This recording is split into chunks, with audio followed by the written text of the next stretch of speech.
여러분은 조선의 황금기, 세종의 시대가 단 한 사람의 천재성에 의해 만들어졌다고 생각하십니까? 세종대왕이라는 거대한 산맥에 가려져 우리가 미처 보지 못했던, 아니 어쩌면 역사 속에 의도적으로 지워졌을지도 모를 또 한 명의 천재군주를 알고 계십니까?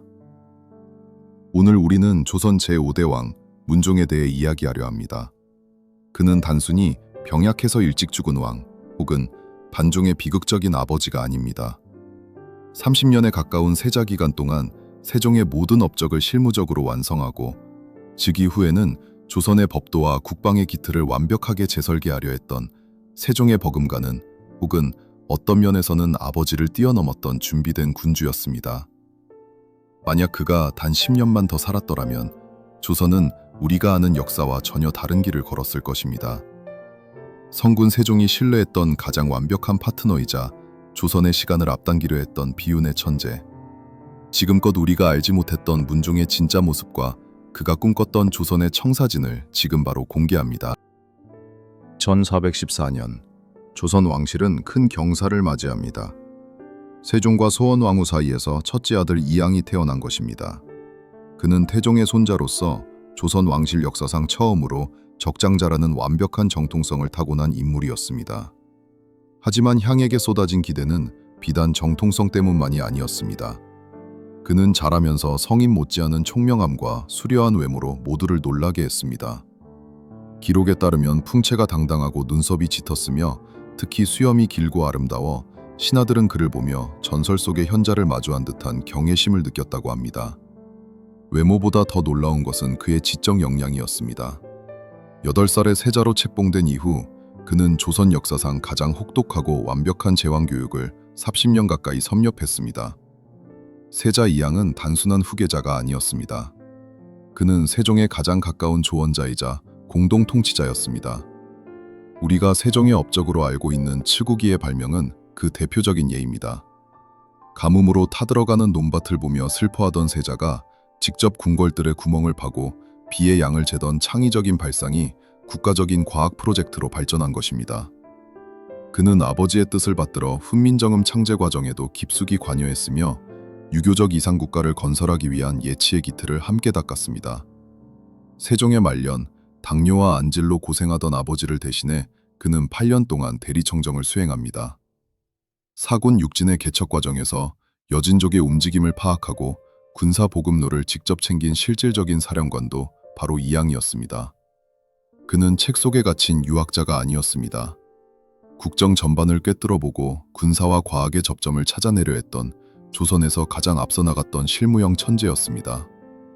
이 8년의 시간 동안 그는 이미 왕이 아니었을 뿐 조선의 모든 시스템을 자신의 손으로 직접 운전하며 국정 운영의 극한을 경험했습니다. 문종을 유약한 군주로 지부하는 것은 역사의 가장 큰 실책 중 하나입니다. 실제로 그가 즉위 후 가장 집중했던 분야는 시스템에 의한 국방과 왕권의 확립이었습니다. 그는 아버지가 이룩한 찬란한 문화를 지켜내기 위해서는 그에 걸맞은 강력한 힘이 뒷받침되어야 한다는 사실을 누구보다 잘 알고 있었습니다. 그의 천재성은 군사과학 분야에서 폭발했습니다. 문종은 세자 시절부터 화약무기의 중요성을 간파하고 이를 체계화하는 데 몰두했습니다. 그 결과물이 바로 우리가 익히 아는 문종 화차입니다. 하지만 화차는 시작일 뿐이었습니다. 그는 병법서를 새로 정리하고 군대의 편제를 오이체제로 개편하여 왕이 직접 군사권을 장악할 수 있는 중앙집권적 군사 시스템을 설계했습니다. 그는 종친들의 권력욕이 조선의 근간을 흔들 수 있다는 사실을 예견했습니다.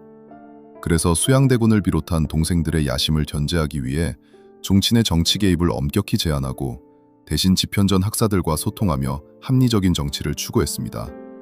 그는 세종이 이룩한 문화의 시대를 법도와 시스템의 시대로 전이시키려 했던 것입니다. 그러나 이 모든 개혁을 밀어붙이기에는 그의 육신이 너무나 지쳐 있었습니다. 30년에 달하는 세자 기간의 과로, 그리고 세종과 소원왕후를 연달아 떠나보낸 뒤 이어진 가혹한 3년상은 그의 생명력을 갉아먹었습니다. 그는 효심이 너무나 지극하여 상중의 미움조차 제대로 들지 않았고 이는 결국 그가 가진 천재적 두뇌를 담을 그릇을 무너뜨리는 결과를 초래했습니다. 주변의 만류에도 불구하고 백성이 보기에 왕이 효를 다하지 않으면 누가 효를 하겠는가 라며 자신을 불태웠던 문종. 그의 지독한 원칙주의는 역설적으로 조선의 가장 큰 위기를 불러오는 도화선이 되었습니다. 1452년 5월, 드디어 우려하던 사태가 벌어집니다. 즉위한 지 고작 2년 3개월, 문종의 등에는 치명적인 종기가 돋았고 그의 의식은 점차 흐려져 갔습니다. 그는 침전에 누워있는 순간에도 아직 12살밖에 되지 않은 어린 세자 단종의 앞날을 걱정했습니다. 그는 마지막 힘을 다해 김종서와 황보인을 불렀습니다. 세자를 나라고 생각하고 지켜주시오. 왕의 유언은 간절했지만 그 뒤에는 거대한 폭풍이 기다리고 있었습니다. 문종이 승하하고 단종이 왕위에 오르자 문종이 평생을 바쳐 막아왔던 종친들의 야망이 빗장을 풀고 쏟아져 나왔습니다. 문종의 죽음은 단순히 한 군주의 사망이 아니었습니다. 세종이 씨앗을 뿌리고 문종이 정성껏 키워온 합리적 의사결정 시스템과 왕권과 신권의 조화라는 조선의 이상이 뿌리째 뽑히는 사건이었습니다. 그가 세상을 떠난 지 단 1년 만에 일어난 계유적 난. 수양대군은 자신의 형이 그토록 아끼고 신뢰했던 인재들을 처단했고 문종이 설계했던 오이체제는 왕권을 찬탈하는 무력으로 변질되었습니다.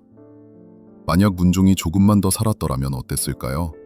단종이 성인이 되어 아버지로부터 제왕학을 전수받고 문종이 정비한 법도에 따라 안정적으로 왕위를 계승했다면 조선의 역사는 어떻게 변했을까요?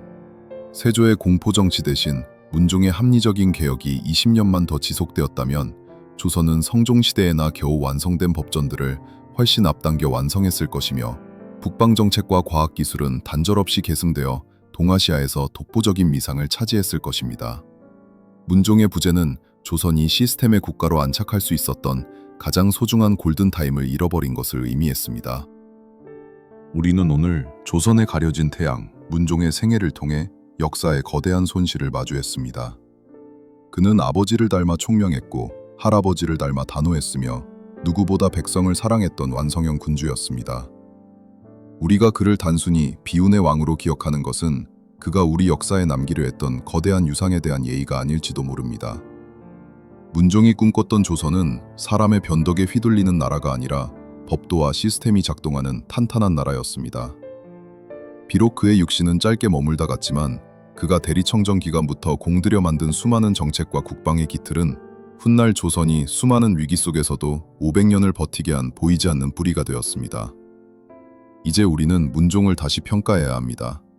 세종의 그늘에 가려진 이인자가 아니라 세종의 이상을 현실로 구현해낸 최고의 전략가이자 조선의 청사진을 완성한 설계자로 말입니다. 그의 짧았던 재위기간은 아쉽지만 그가 남긴 짧고 강렬한 흔적은 오늘날 우리에게 리더의 책임감과 시스템의 중요성을 다시금 일깨워줍니다. 오늘 보신 문종의 이야기, 여러분은 어떻게 느끼셨나요? 만약 문종이 장수했다면 조선은 정말로 세조의 시대를 건너뛰고 더 찬란한 문명을 꽃피웠을까요? 아니면 또 다른 시련을 맞이했을까요?